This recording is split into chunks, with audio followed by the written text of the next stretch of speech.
妈妈宝宝知识补给站 I love you。妈妈宝宝知识补给站。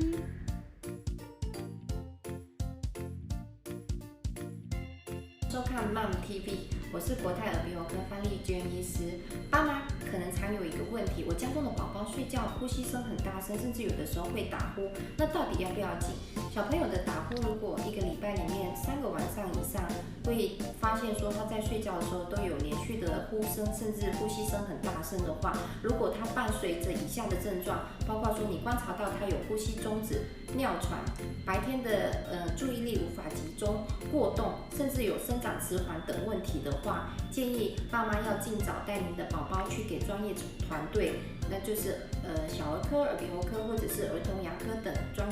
专业医师去咨询，因为您的宝宝可能真的患有睡眠呼吸中止的问题，建议尽早接受医疗的治疗，让您的宝宝可以睡得好、长得好，也学得好。